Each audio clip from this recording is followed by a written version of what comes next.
Siamo in 600. Grazie a tutti e come promesso una nuova puntata di The Collection, la storia di ogni singola squadra NBA e dell'evoluzione delle sue divise da gara. Sapete già di che squadra parlerò adesso. Ma prima invito a chi ancora non l'ha fatto di continuare ad iscriversi per avere la nuova puntata di The Collection e nuove puntate anche degli altri format che potete già vedere sul canale. Ma cominciamo subito a parlare di una squadra iconica e dir poco. Ecco a voi la storia dei Chicago Bulls.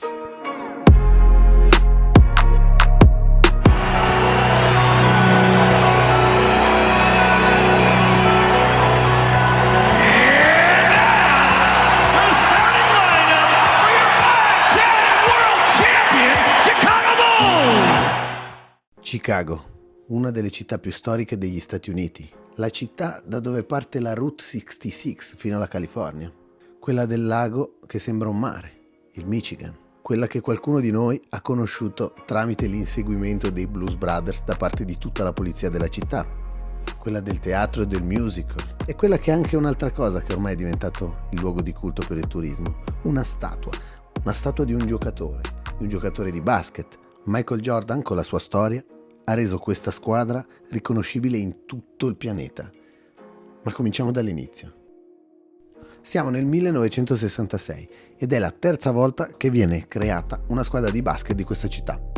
Prima ci furono i Chicago Stags, che durarono solo 4 anni, e i Chicago Pakers o Zephyrs, che sono diventati adesso i Washington Wizards.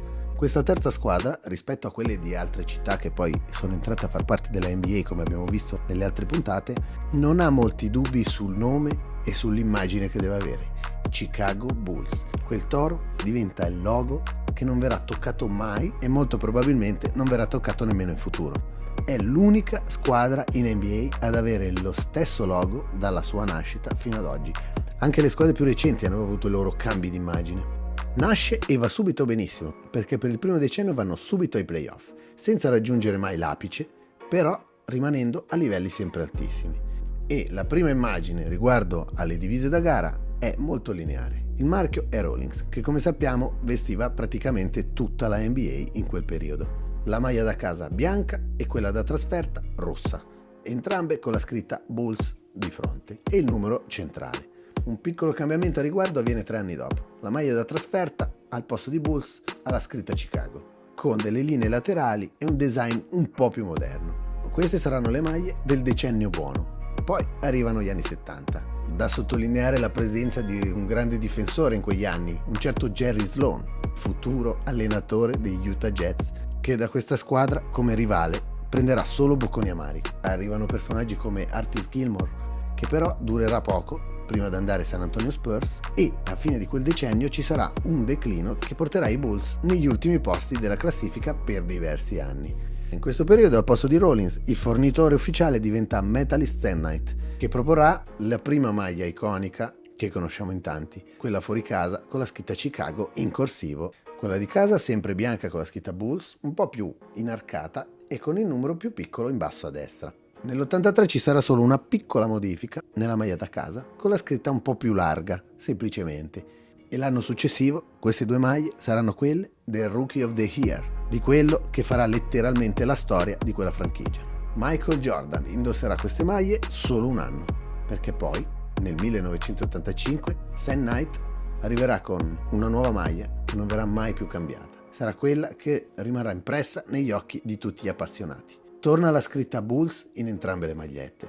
Inutile stare a spiegare le gesta di questi anni, dall'84 al 98. Tutti conosciamo la storia, tutti o quasi abbiamo visto documentari su documentari fino a The Last Dance e sappiamo quello che è successo. Ma anche se le conosciamo a memoria, riguardare queste scene è sempre un piacere. Riguardo alle maglie, nel 1989 entra Champions come fornitore. Mantiene lo stesso stile, con nella scritta bombata un lieve spessore di bianco in più rispetto a prima, ma poco cambia. La prima novità nel 95 è l'entrata di una alternate, completamente nera con gli Stars and Stripes, le righe che in quel periodo andavano molto di moda, inventate per i Charlotte Hornets pochi anni prima. Questa maglia durerà fino al 97, perché con l'entrata di Nike al posto di Champion, verranno tolti i Stars e Stripes e verrà mantenuta solo una maglietta completamente nera. Ovviamente case trasferta non vengono modificate di molto, cambiava solo il tipo di vestibilità. Nike, con la fine dell'era Jordan, Pippen, Phil Jackson, eccetera, proverà a dare anche un nuovo volto sempre tramite la terza maglia, la alternate, invece che con la scritta Bulls, con la scritta Chicago, che verrà usata per 2 anni. Poi nel 2001 si ritorna semplicemente a case trasferta in bianco e rosso e di nuovo altri 2 anni dopo reinserita con fatta esteticamente un po' più lucida come tessuto, ma sempre la stessa con la scritta Chicago e nera. L'anno successivo arriva Reebok a sostituire Nike, mantiene le maglie esattamente uguali a prima, con la sua vestibilità un po' più larga come si usava in quel periodo, con un inserimento nel 2005 di una maglia classica che richiamava quella dei Chicago Stags. Poi nel 2006 Adidas rileva la società Reebok e rileva anche la NBA. Come abbiamo detto, lo stile di base di questa squadra è intoccabile o untouchables. Quindi inizia un periodo dove inizia a sfornare un sacco di idee nuove che secondo me non hanno portato a molto. La prima maglia in più è dedicata al giorno di San Patrizio, festa di origini irlandesi che a Chicago ha una grande presenza. Completamente verde con la scritta nera e Bulls di fronte. 2 anni dopo iniziamo letteralmente con il ballo delle maglie. Nuovo riferimento agli irlandesi con questa Go Green, un verde scuro con la scritta Chicago al posto di Bulls, ma un verde completamente diverso da quella di San Patrizio. E per non dimenticarsi nessuno, c'è pure la maglia dedicata alla popolazione latina presente a Chicago, la Latin Knights, con scritto Los Bulls di fronte. 2009 sparisce la Go Green definitivamente, forse si sono resi conto che ne avevano 2 praticamente uguali, e modificata leggermente la Latin Knights, per il resto non cambia niente. Arriviamo al 2012 con l'aggiunta della maglia di Natale, che in quel periodo iniziava a spopolare per tutte le squadre, completamente rossa con la scritta senza riempimento in nero. Nello stesso anno c'è una 7ª maglia, che richiama la prima alternate della Champion, quella con le Stars e Stripes, righe rosse. L'anno seguente vengono inserite le maglie che a me personalmente non hanno mai fatto impazzire, come ho sempre detto, a maniche corte. Per quella di Natale, toro in grigio e una maglietta completamente rossa. La Latin Knights diventa nera con la scritta rossa e anche alla canotta di San Patrizio vengono allungate le maniche. Nel 2014 forse si erano accorti che 3 maglie a maniche corte erano troppe, vengono modificate di nuovo la Christmas e la Latin. 2015-2016 si rasenta la follia. Allora, nel primo dei 2 anni rimangono sempre 6 con una Christmas jersey Bulls in corsivo con la scritta dorata base rossa. Nel 2016 invece le maglie addirittura diventano 8 per una stagione, le prime sempre le stesse, casa bianca, rossa trasferta e nera con la scritta Chicago alternate, maglia di San Patrizio con la scritta Chicago, quella di Natale viene modificata anch'essa con la scritta nera e in più vengono aggiunte 2 t-shirt, la seconda alternate e la maglia Pride in grigio, secondo me un po' troppe. E infatti questo era il canto del cigno di Adidas. Ma prima di arrivare all'era Nike, guardiamo che cosa è successo in campo durante il post Chicago Bulls degli anni 90. Dopo la separazione dei grandi campioni era probabile, era prevedibile un certo calo, ma il calo fu davvero grosso. Nonostante dopo qualche anno provò a tornare anche Pippen, nonostante il tentativo di prendere giocatori nuovi al draft, Krause negli anni successivi al 98 non riuscì a ricostruire la squadra che fece 15 anni prima. E nonostante Artest, appunto, Pippen, i risultati per diversi anni furono che i Chicago Bulls erano il fanalino di coda di nuovo come nella fine degli anni 70. A metà nei primi 10 del 2000 qualcosa si iniziò a muovere e poi arrivò il momento della prima scelta al draft. Derrick Rose, il più grande what if probabilmente della storia. Dopo 2-3 anni dal suo esordio diventò già MVP della regular season. Nel 2011 arrivarono anche alle finali di Eastern Conference. Tutto faceva pensare che negli anni successivi il titolo sarebbe tornato, ma l'infortunio di Derrick Rose fu fondamentale. Nonostante l'anno dove fu completamente assente, arrivarono Nate Robinson o il nostro Marco Bellinelli che mantennero i Bulls a un livello altissimo, la strada per la squadra di Chicago era ancora in discesa, ma nel senso negativo. Una nuova ricaduta. Rose non si riprese più, come sappiamo. Bellinelli e Robinson se ne andarono dopo un anno e l'entrata nell'era Nike sanciva il momento di una nuova ricostruzione. A differenza di Adidas e di come anche ha fatto con le altre squadre, Nike per i Chicago Bulls ha deciso di non aggiungere più del dovuto. Dal 2017 ci sono stati pochi cambiamenti. Ovviamente l'entrata delle City Edition come per ogni squadra e quindi una nuova per ogni anno. Cambio di nome delle maglie, da casa ad Association, da fuori casa ad Icon e da Alternate a Statement, ma niente più di questo. E questa cosa personalmente devo dire che lo apprezzo tantissimo. Un po' perché fa impazzire di meno noi matti collezionisti e un po' perché credo sia l'approccio giusto a questo tipo di squadra. Quindi le maglie intoccabili rimangono tali e lo stile è ottimo. Le City Edition, le prime tutte dedicate alla bandiera della città, quindi con le stelle. Poi è arrivata quella niente male, con la scritta con il font del musical Chicago e del teatro presente in città.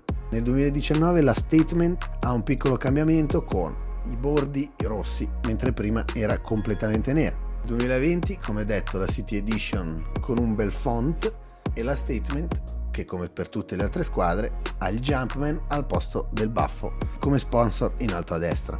Forse la City Edition più azzeccata di questi anni ce l'abbiamo nel 2022, l'anno appena passato. La trovo molto bella, simile ma differente, che non si distacca esageratamente dallo stile Bulls, ma che comunque porta qualche cosa di nuovo. E poi abbiamo la novità del release della nuova maglia 2023-2024, completamente nera con la scritta Chicago in verticale, un po' come era la maglia da riscaldamento dei primi Bulls di Michael Jordan.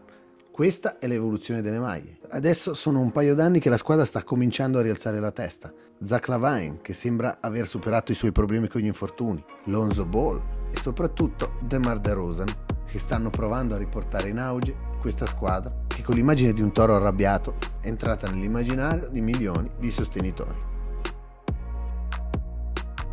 Prima dei top e i flop, come sempre, condivido la mia personale collezione. Qui c'è ovviamente un caso particolare, perché nella mia collezione le maglie dei Chicago Bulls le ho suddivise in due parti, quelle di Michael Jordan e quelle degli altri. Di MJ ho preso quelle che dovevo, la rossa, la bianca e quella completamente nera, quella della stagione delle 72 vittorie, quella del 1996. Poi, già presenti nel mio armadio, abbiamo Scottie Pippen, il numero 1 dei numeri 2, in bianco, quella da casa. La rossa doveva avere il numero 91. Personaggio dei personaggi, Dennis Rodman, che ha sconvolto una cultura negli anni 90, non solo il mondo del basket. Poi la Stars and Stripes a righe rosse non poteva comunque mancare e il nome che c'è scritto dietro è Kukoc e il numero è il 7.